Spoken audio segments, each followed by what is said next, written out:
lo que hemos visto. ¿Listo? De eso se trata en estos temas, de los primeros temas. Conceptos y ir ordenándonos en la parte ya del medicamento propiamente dicho. Les he pasado 5 o 6 PDF a su compañera para que se los pasen a todos. Están protocolos de pediatría, protocolos de medicina interna, y en general son solamente protocolos, ¿no? Ahí está dosificación, cuántos días le van a dar, todo. Pero vamos a ir armando nuestra flash con estos detalles que hay que hacer. ¿Listo? Bueno, vamos a agarrar un medicamento que se llama metformina, no sé si lo conocen. La metformina, su característica de absorción, se administra por vía oral, se absorbe principalmente en el intestino delgado, tiene una biodisponibilidad oral aproximadamente de 50 o 60%. ¿Qué significa eso?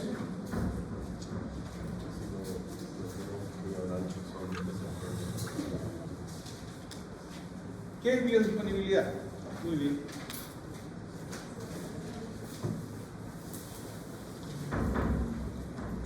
Imagínense la presentación,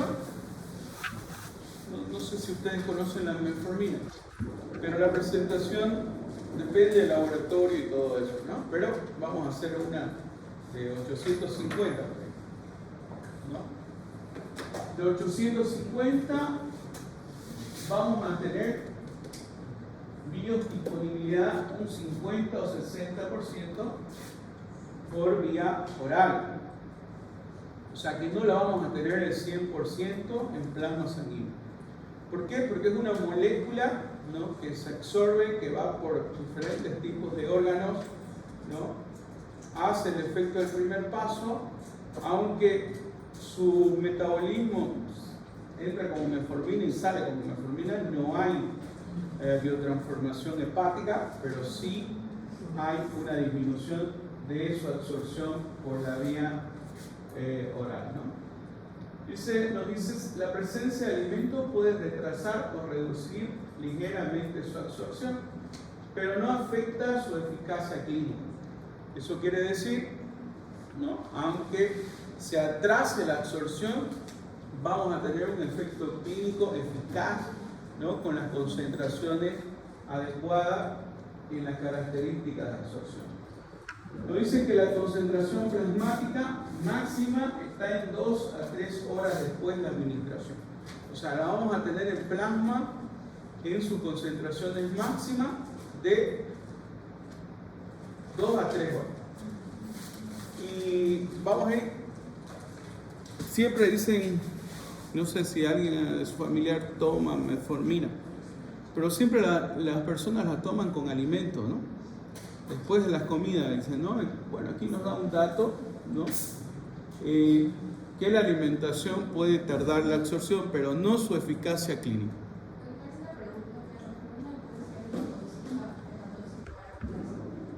Hepatotóxica al aire. Buena pregunta. Esperen un ratito. Ahorita vamos a ver.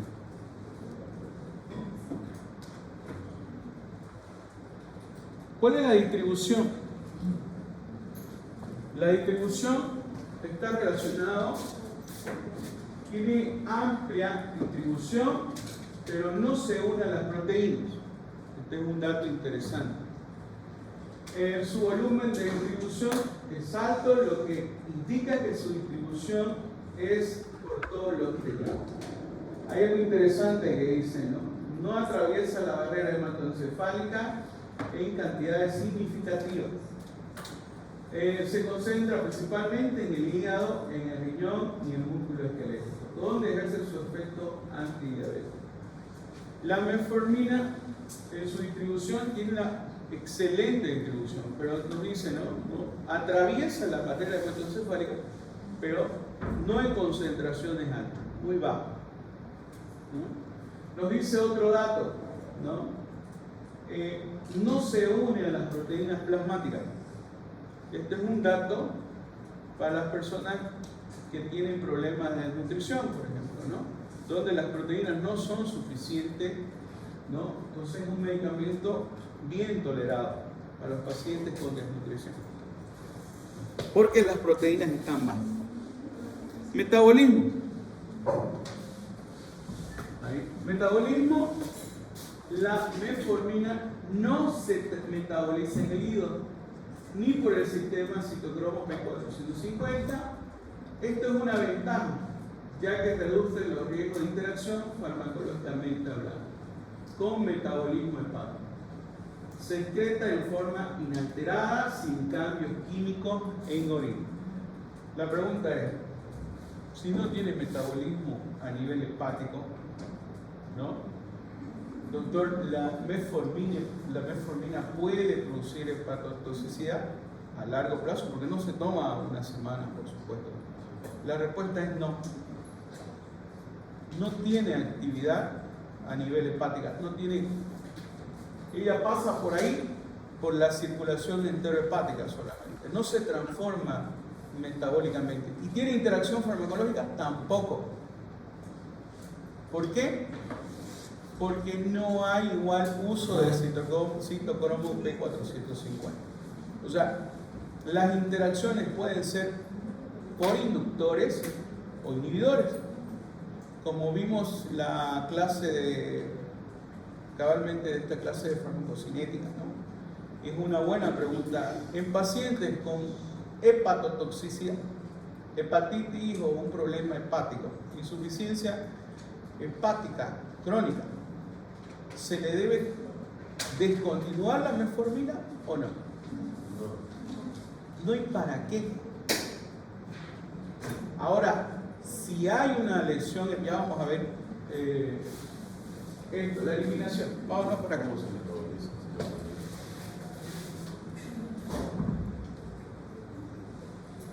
Hay algo interesante en la metformina a nivel renal. La pregunta es, ¿con pacientes con insuficiencia renal se puede dar la metformina? La respuesta es no. Si el filtrado glomerular, ¿qué es el filtrado glomerular? ¿Se acuerdan? Fisiología. ¿Cuánto es en un minuto? 105. ¿Cuánto? 0.5 a 1 mililitro.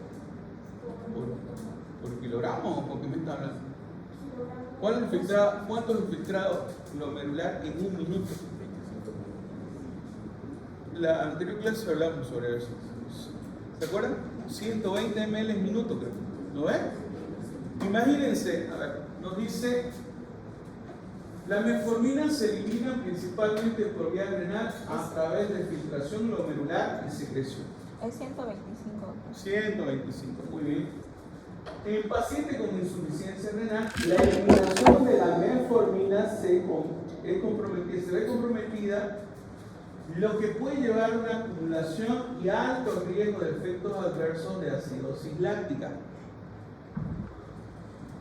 Todavía no hemos visto efectos adversos, por eso no meto todavía. Pero uno de los efectos secundarios de la metformina no es la hipoglicemia. ¿Por qué? Porque no es un medicamento hipoglucemiante, es un medicamento normoglucemiante. Entonces, su efecto secundario, algunos piensan, doctor, pero le damos metformina, algunos, ¿no? Y nos dicen, no, va a producir hipoglicemia. No produce hipoglicemia.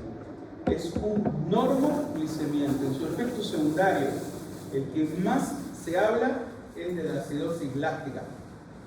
¿Y qué nos dicen estos conceptos? ¿No? Nos dice, hay una clasificación que nos dice que el filtrado glomerular menor a 30 ml en minuto ya es un indicativo para estar alerta y decir, este medicamento se tiene que cambiar a otro medicamento, a otra familia.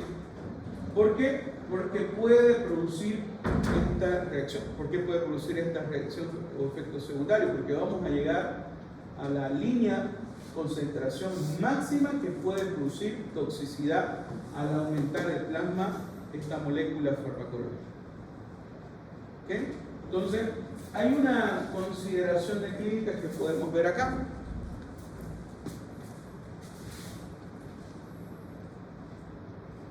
Dice, por ejemplo, en ajuste de la dosis, insuficiencia renal, si el paciente está con un 30-60 ml en minuto, se recomienda reducir la dosis.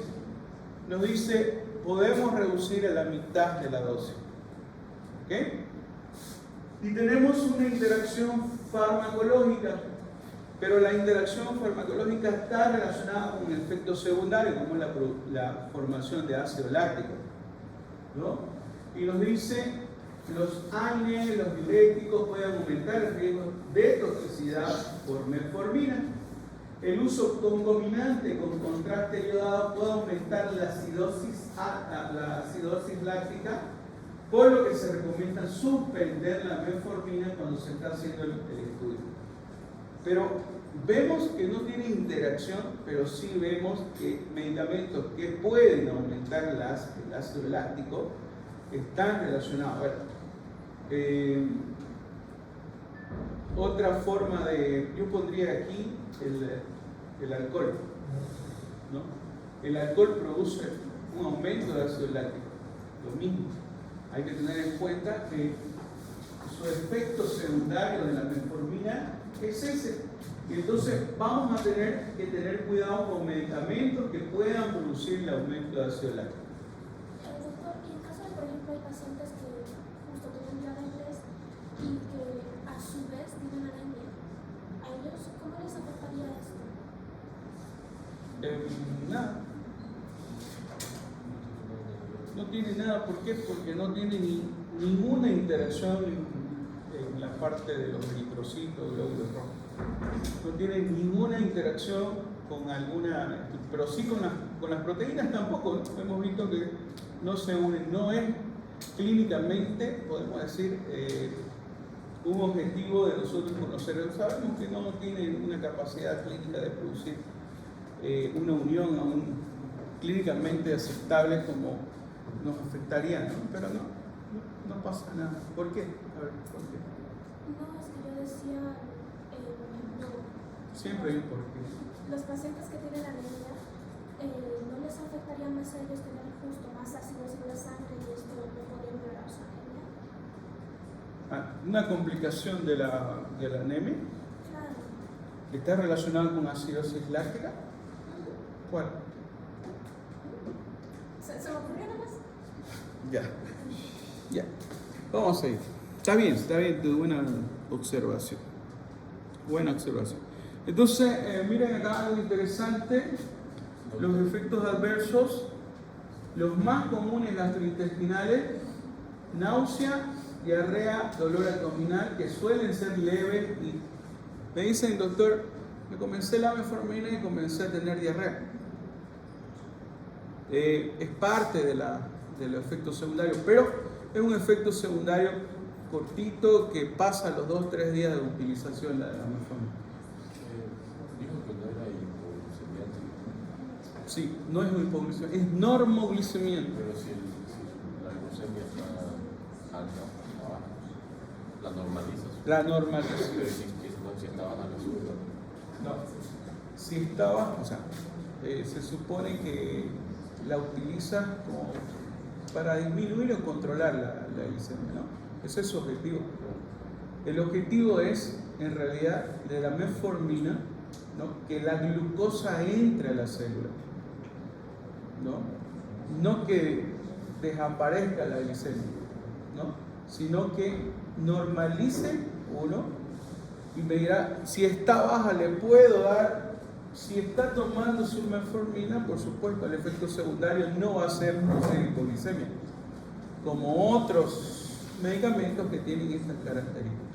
¿Los podemos dar? Sí podemos dar, pero no produce hipoglicemia, o sea, no va a aumentar el sinergismo como otros medicamentos lo hacen. Por ejemplo, utiliza insulina y utilizamos glibenclamida, que es el que más utilizamos nosotros, porque ese es el que hay en los centros de salud, ¿no?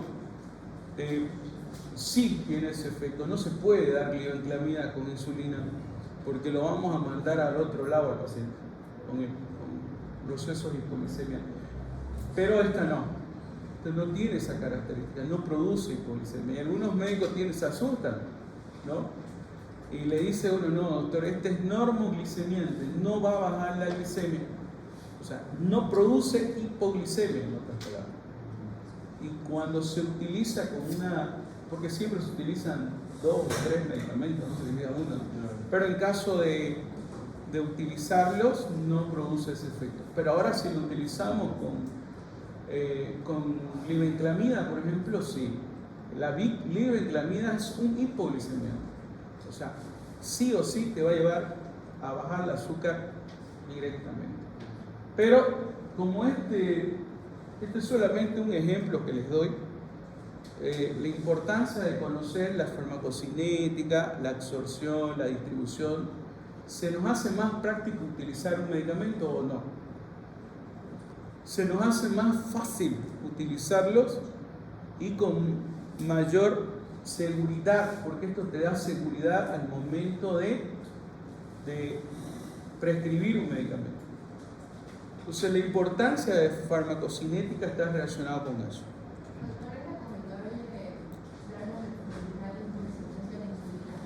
Es recomendable dar este tratamiento de elección, ¿no? Es recomendable y es tratamiento de elección. Aunque ahora tenemos los GLS, ¿no? Inhibidores de la reabsorción de glucosa a nivel renal, pero esos son un sueño todavía tenerlos en los centros de salud, ¿no? Entonces, ¿por qué? Porque cada cajita creo que vale 1.500 o 2.000, es carito. Pero es mejor, en todo sentido es mejor, ¿no? Hay estudios de eso. Pero tenemos todavía este medicamento y lo podemos utilizar. Pero si no se metaboliza el tiempo, no se metaboliza. Es un principio activo. Directamente actúa, ¿no? Vamos a ir allá. No hemos hablado del mecanismo de acción para nada. Solamente hemos visto farmacocinética. ¿Ok? Bueno, hasta ahí estamos bien.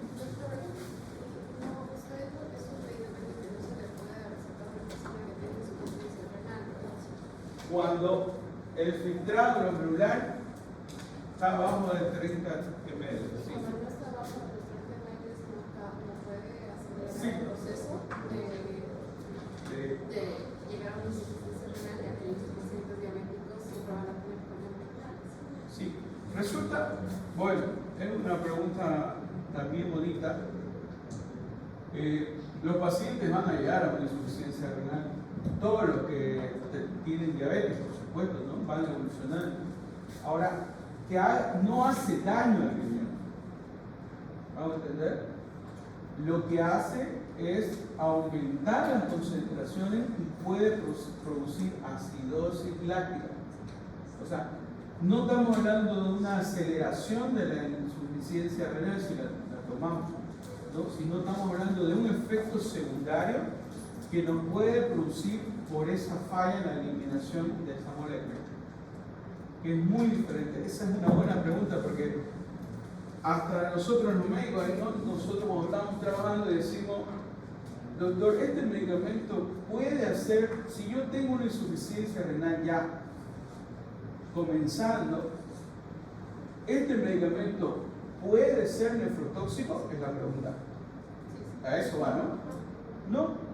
La metformina no produce eso, no produce nefro ni aceleración de la lesión renal, sino a concentraciones altas, él va a producir acidosis láctica. ¿Y en qué momento se llega, perdón, a ver si usted se da cuenta, en qué momento se llega a cambiar la metformina por la insulina? O sea, me está diciendo cambiar de esquema. Los pacientes, primero hay que saber qué tipo de diabetes tiene, qué características tiene, si es controlada, si hay un control exclusivo, ¿no? Porque no solamente tenemos esta, o sea, tenemos varios medicamentos que tienen que ser probados antes de llegar a la insulina. Si es tipo 2, por supuesto. Porque en el momento que la glucosa no responde a 2 medicamentos ya considerados, ¿no? ya tratado desde hace mucho tiempo con un antecedente de por lo menos unos 6 años. Hay que investigar la adherencia del tratamiento, si toma o no toma la medicación, si se cuida en la alimentación, hay que ver varios factores.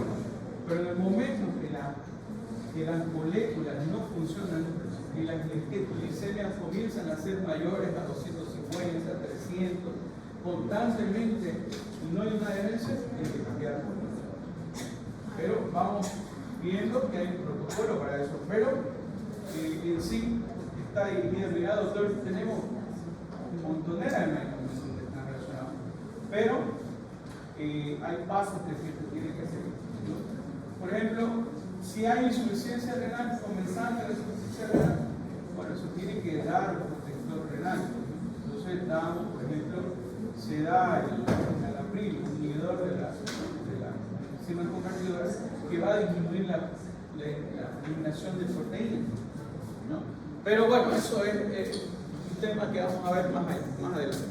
Bueno, hasta ahí estamos bien, ¿no?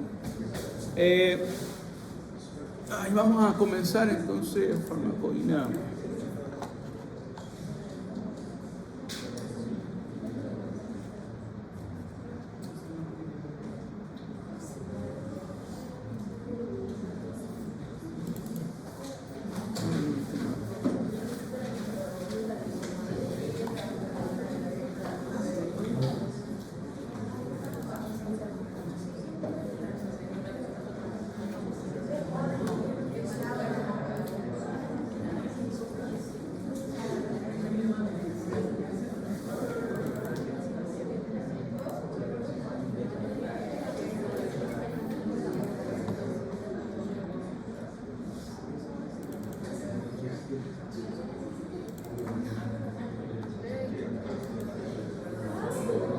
Bueno, vamos a comenzar farmacodinamia. Creo que este tema también es muy bonito. Uno de los más bonitos de fármacos y el estudio. No sé, la pantalla está top.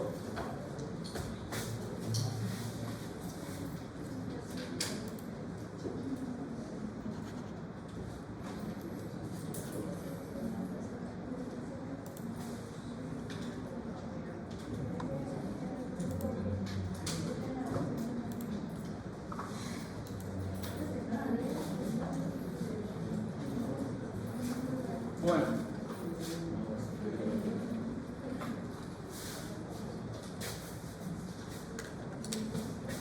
¿están con sueño? ¿No durmieron anoche? ¿Están cansados? Este clima es para dormir, pero aquí con este clima nosotros dormimos. Bueno, ¿qué es farmacodinamia? Todavía no habíamos visto. El concepto está relacionado con lo que el fármaco le hace a nuestro cuerpo, ¿no? Estudia los mecanismos de acción de los fármacos y efectos bioquímicos y fisiológicos que desarrollan los fármacos, ¿no? Hay otros conceptos, por ejemplo, el mecanismo de acción de los fármacos se analiza de forma vía molecular y estudia la interacción del fármaco con la molécula específica, ¿no? Vamos a ver ahí los efectos de casi todos los fármacos son consecuencia de su interacción por sus componentes macromoleculares en nuestro organismo. Lo mismo, y aquí la farmacodinamia, vamos a ver también los efectos de casi todos los fármacos son la interacción por componentes macromoleculares del concepto de allá. Ahora, algo de farmacodinamia está relacionado con sus efectos primarios, placebos, indeseados, colaterales, secundarios, tóxicos y efectos letales. ¿Por qué? Hay un principio que nos dice, ¿no? Todos los fármacos tienen su efecto secundario. Si no lo tienen, hay que sospechar que ese medicamento no sirve, ¿no? Entonces, los efectos indeseados están relacionados igual por su mecanismo de acción y que algunas veces nos pueden servir para terapéutica de otro tipo de patología, no la primaria o la secundaria, su efecto en sí, ¿no? ¿Cuáles las características, no? Fármaco, luego la absorción, distribución, todo lo que es la farmacocinética, la afinidad de la molécula por receptor y bueno, el complejo fármaco-receptor, ¿no? Aquí estamos relacionando ya la unión de su respectivo receptor al fármaco correspondiente. Normalmente los tipos de uniones a estos niveles se llaman, principalmente son iónicas, ¿no? Ion positivo o negativo, y están relacionados también con uniones covalentes, aunque no todos tienen esta unión. ¿Por qué? Todos tienen una unión débil, ¿no? La mayoría de los fármacos, ¿no? Las uniones covalentes son fuertes, son uniones que prácticamente no salen de esa molécula hasta que hay un reemplazo de la nueva molécula. ¿Se acuerdan de la ley de fuerzas de Van der Waals? Bioquímica. ¿Se acuerdan? Están relacionados con los iones, ¿no? La atracción de los iones de diferentes cargas, ¿no? Se unen y cargas iguales repelen. Aquí tenemos a la molécula. Esta es la molécula del fármaco uniéndose a su receptor y teniendo un efecto o una transducción de la señal que van a producir el efecto correspondiente. Pueden tener varias vías como está acá, ¿no? Un efecto primario, un efecto secundario, pero está relacionado con una actividad intrínseca de la célula. ¿Qué significa esto? Función celular. Lo que hace el fármaco es activar o inhibir estas funciones en el aspecto de su mecanismo de acción. Fármacos que activan ese efecto se llaman agonistas y fármacos que inactivan se llaman antagonistas, ¿no? ¿De acuerdo? De lo que se estaban presentando. ¿Cuáles son? La naturaleza de los receptores pueden ser membranosos, citoplasmáticos, nucleares. Las proteínas celulares se comportan como receptores y tenemos 4 grupos, ¿no? Enzimas, canales iónicos, transportadores y receptores fisiológicos. Vamos a ir hablando de cada uno de ellos y qué fármacos representan cada uno de ellos. Aquí vamos a comenzar con las enzimas. ¿Qué son las enzimas? Biocatalizadores. Fármacos que van a tener características de inhibición enzimática o estimulación enzimática, ¿no? Por ejemplo, vamos a tener un inhibidor, un fármaco que se llama neostigmina, que va a producir el bloqueo de la acetilcolinesterasa. Pero yo les pregunto, seguramente que me responderán, ¿no? Porque, ¿qué función tiene la acetilcolinesterasa? Degrada la acetilcolina.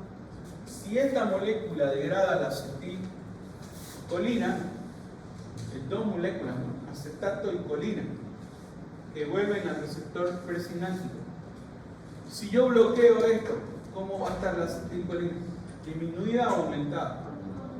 Aumentada. El efecto farmacológico se relaciona con un efecto agonista parasimpático mimético, o sea, va a provocar la estimulación de los receptores, principalmente mucarínicos y nicotina. En realidad, esos receptores están relacionados con el parasimpático, ¿no?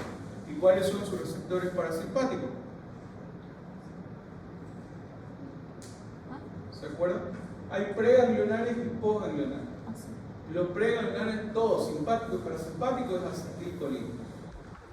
Postganglionares, en el parasimpático, receptores parasimpáticos.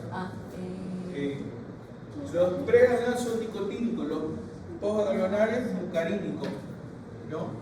Entonces, era una pregunta de fisiología, no estaba ahí en eso, pero bueno.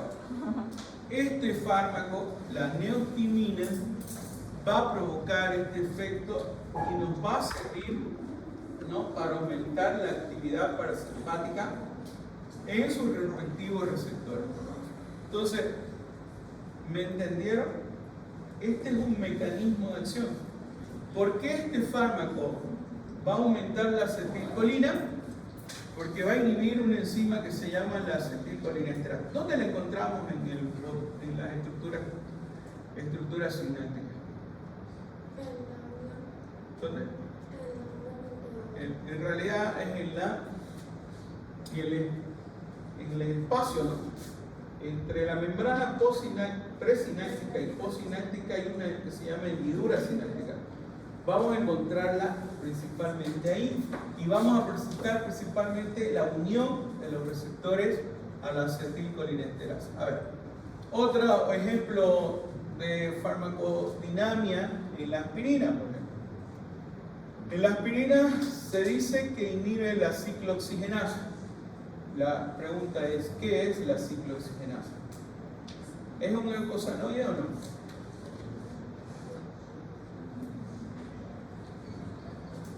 ¿Sí o no? No, sí. ¿Cuáles son los eicosanoides? Prostaglandina, muy bien. Entonces, la ciclooxigenasa va a estimular la formación de prostaglandina. Vienen por un proceso, por eso estos son los AINES, los antiinflamatorios no esteroideos, y su mecanismo de acción está relacionado con la inhibición de la formación de la ciclooxigenasa. Hay un proceso de inflamación, ¿se acuerdan? Cuando hay agresión del epitelio, existe una formación química derivada de los fosfolípidos, el ácido araquidónico. Todavía no están llevando eso, ¿no? Es un proceso, ¿no?, de inflamación que nos va a producir la formación de la ciclooxigenasa. Entonces, el mecanismo de acción de la aspirina está relacionado con esa función de inhibidora. Los fármacos no producen funciones nuevas celulares, o sea, no producen que una célula muscular cambie a ser una célula de otro lado, del sistema nervioso, ¿no? Entonces, está relacionado con solamente la función celular. O la inhibe o la estimula como función. El captopril es otro medicamento, un medicamento nuevo, antiguo de los inhibidores de la enzima convertidora. ¿Para qué se utiliza? Para disminuir la presión arterial, ¿no? De esta familia están los priles, no sé si lo conocen, enalapril, captopril, lisinopril, de los que tenemos, ¿no? Los priles, su mecanismo de acción es inhibir una enzima que se llama enzima convertidora de angiotensina. Otra vez, fisiología. ¿Quiénes regulan la presión arterial a corto y a largo plazo? A corto plazo, el sistema nervioso, ¿no? Y a largo plazo, el sistema renina, angiotensina, aldosterona, ¿no? ¿Por qué? ¿Qué hace el sistema renina, angiotensina, aldosterona?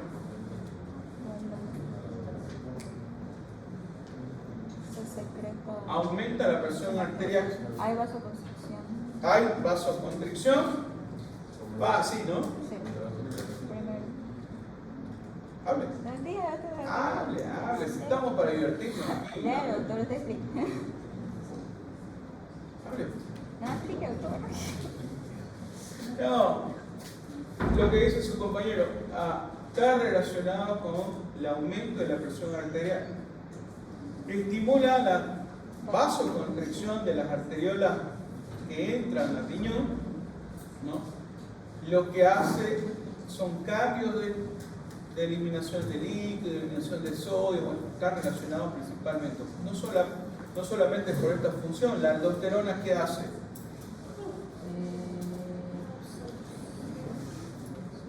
A nivel renal, ¿qué hace la aldosterona? Fisiología.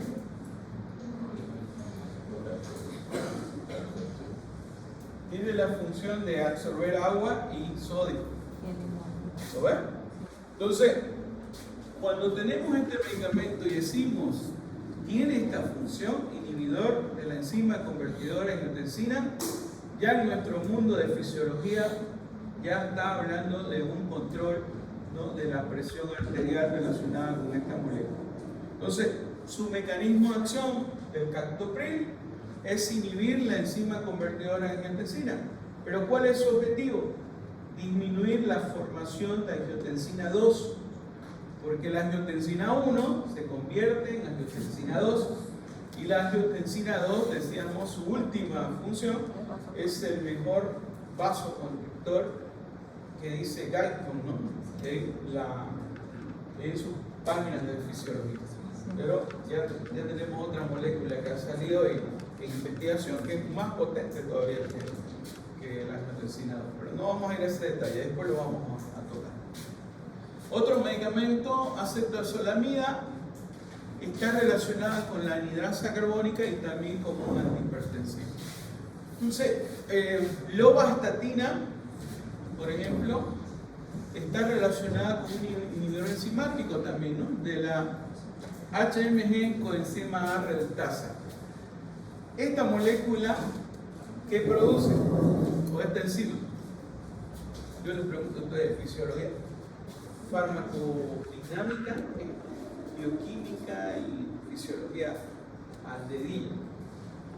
Pero tampoco una exageración de bioquímica, ¿no? Pero, ¿qué forma esto? Seguramente ustedes el año pasado, los carbohidratos, ¿cómo se forman el colesterol, triglicéridos? Estos medicamentos, la lovastatina, atorvastatina, por ejemplo, todas estas moléculas están relacionadas con disminución de la formación de este tipo. Entonces, los medicamentos se basan para disminuir triglicéridos, disminuir colesterol, están relacionados con inhibición de la enzima para producir esto, ¿no?, este efecto. Ese es su mecanismo de acción. Trimmetoprim es un medicamento antimicrobiano. Está relacionado con disminución de la formación de ácido fólico en las bacterias, ¿no? Y la enzima se llama hidrofolato reductasa. ¿Qué hace la hidrofolato reductasa? Disminuye la formación de ácido fólico. Estos medicamentos, por ejemplo, son antimicrobianos, vienen con nombres comerciales, como seguramente ustedes los reconocen: Bactrim, Bacterol, ¿no? Cotrimoxazol, nosotros lo llamamos cotrimoxazol, es la combinación de una sulfa con un trimmetoprim, que los dos son antifolatos, pero está relacionado en la formación de ácido fólico. Nosotros, como seres humanos, ¿no?, tenemos la capacidad de producir ácido fólico, o tenemos que consumirlo el ácido fólico.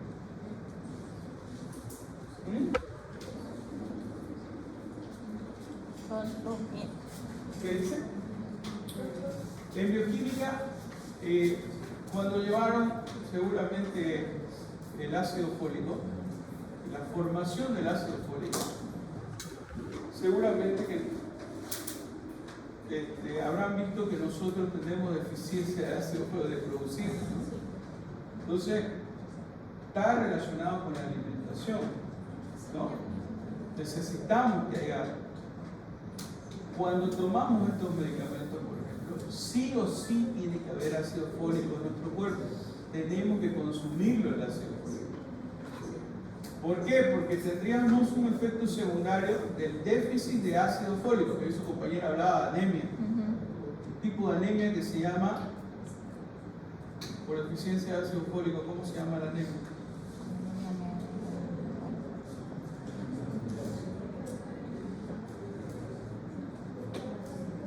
A ver, ¿lo va a explicar? ¿Sí? A ver. Glenn, me avisa. Anemia megalóbula. Sí, me ganaron ya. Tenemos otro, y vamos a, para que no sea mucha información, de enzimáticas, alopurinol, santina oxidasa. ¿Qué forma? ¿Quién forma la santina oxidasa? Bioquímica también. El ácido úrico. La formación de ácido úrico está relacionada con esta enzima. Entonces, este medicamento, el alopurinol, va a inhibir a esta enzima para disminuir las concentraciones de ácido úrico en nuestro cuerpo. Por si acaso, este medicamento no se utiliza en crisis. No cuando hay... ¿Qué enfermedad produce el ácido úrico? La gota. Es un problema que está relacionado con la hipertensión y la estimulación. Bueno, pero está relacionado con una enzima que es la enzima que va a producir ácido úrico. Entonces, al utilizar el mecanismo de acción del alopurinol, vamos a bloquear a las santinas, vamos a producir el bloqueo de las santinas y vamos a disminuir el ácido úrico de nuestro cuerpo. No se utiliza en crisis, se utiliza cuando no hay el dolor, porque no es su función. Los antiinflamatorios no esteroideos sí se utilizan en esta etapa, pero no el alopurinol. Yo he visto médicos que lo utilizan. Yo no digo nada, ustedes investiguen. De eso se trata esta materia hermosa que hay harto por leer. Yo solamente les doy lo poquito, lo más básico, para que podamos entenderle a la materia. Nada.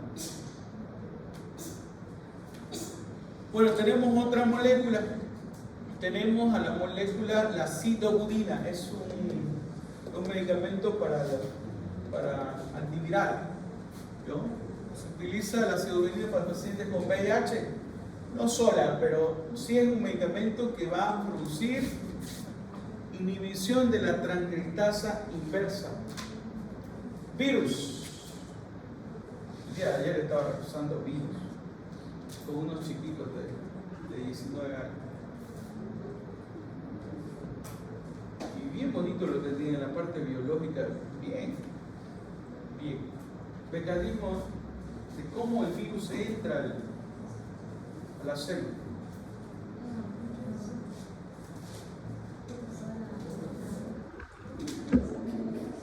Muy bien, tiene una idea, ¿verdad? Sí, bien. El virus, primero, ¿qué es? Es un componente genético. Son ácidos nucleicos, pueden ser ADN o pueden ser ARN. El virus del VIH es un retrovirus ARN. Primero dijo su compañera, tiene que entrar, doctor. Eso es lo que me dice ella, ¿verdad? El mecanismo es que el virus se fije a la membrana primero, se introduzca a la célula hospedadora, por supuesto, y en el virus del VIH hay una enzima que se llama transcriptasa inversa. Se utiliza para que el ARN viral vaya siendo introducido como ADN al núcleo de la célula. Por eso se lo llama transcriptasa inversa, porque debería ser de ADN a ARN. La transcriptasa inversa del volcán convierte un ARN en ADN. ¿Para qué? Para ser introducido al núcleo, ¿no? Y pueda producirse la síntesis de proteínas para producir más virus. Muy bien, parece bien. Ella lo dijo, yo no lo digo. ¿Y cómo es su nombre? ¿Erika? No, Iris. Iris, ya Iris. Entonces, la silobudina tiene estas características. La selegiline, otro medicamento de nombre raro, inhibe la monoaminoxidasa tipo B. Ahora yo les pregunto, ¿dónde encontramos y qué hace esa enzima que se llama monoaminoxidasa? Tiene que ver con los aminoácidos, su compañero. ¿Qué? Neurotransmisor. ¿Qué dice? Hable. Está relacionado con las catecolaminas. Va a degradar a las catecolaminas. Por ahí va la respuesta del compañero. Muy bien. Disminuye las concentraciones de, en otras palabras, ¿no? Está relacionada con degradar a las catecolaminas. ¿Cuáles son las catecolaminas que tenemos? Unas exógenas, otras endógenas. Noradrenalina, adrenalina, serotonina, dopamina, norepinefrina, isoprostaglandina. Ya vamos a ver. Tenemos varias, pero esta selegiline lo que hace es inhibir la monoaminoxidasa y va a aumentar las catecolaminas en el espacio sináptico y por lo tanto en sus receptores. ¿No?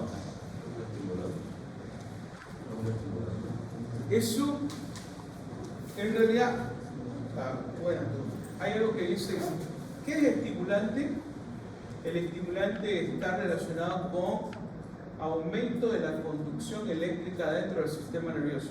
Está relacionado con un estimulante, ¿no?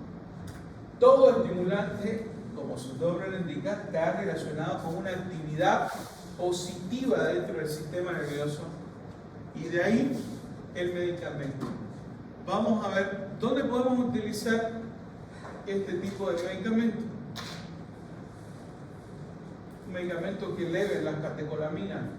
La selegiline tiene una terapéutica que las catecolaminas podemos utilizar en ese sentido, no de primera elección, pero sí podemos utilizar, ¿no? Nora, por ejemplo, noradrenalina se puede utilizar, pero ya vamos a ir viéndolo, por ejemplo, ¿no?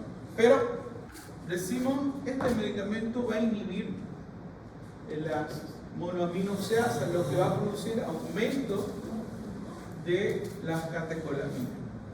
Selegiline, a ver, busquen. Yo les he dado página para que busquen. ¿Lo vieron esa página que les pasé? Esa es gratis y es buenísima, ¿no? Bueno. Dice para tratar enfermedad de Parkinson, depresión. Depresión, sí. No sé, eso dice ¿Dónde? en Google. Depresión, sí. Está relacionada con un medicamento para la depresión arterial. Perdón, depresión, no arterial, psicológica. Selegiline, y bueno, se lo utiliza. No es medicamento de primera elección. Pero como les decía, doctor, ¿será que me puede enseñar el medicamento de primera elección? Resulta que yo les digo, no, tienen que utilizar este medicamento de primera elección. Al año ya cambia. Hay un estudio que dice que ese medicamento ya produce un efecto secundario. Entonces, el que era quinto, vuelve a ser primero.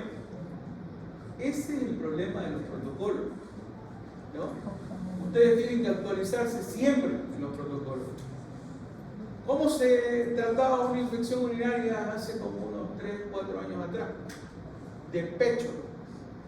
Estoy hablando muy calma, ¿no?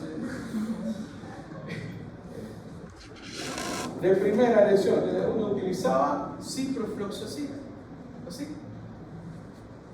Todos los protocolos hablan de eso. Y decían nitrofurantoína allá en la cuarta elección. Ahora la nitro, esa que era de cuarta, es primera.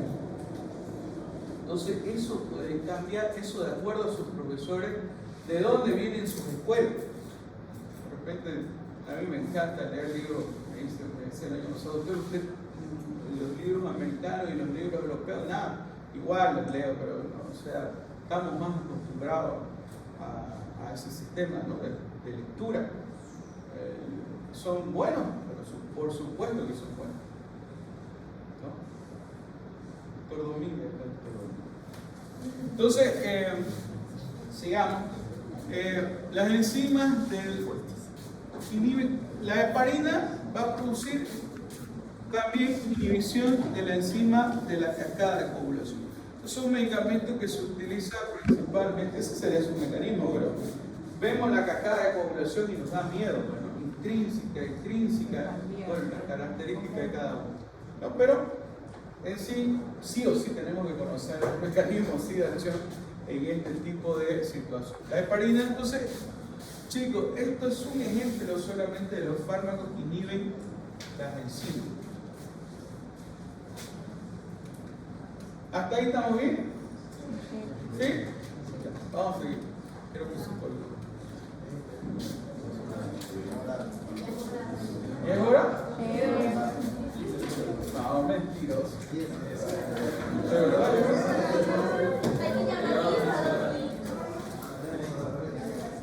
Ay, miren, tenemos que deleitarnos, ¿ven? ¿Bien hora, verdad? Sí.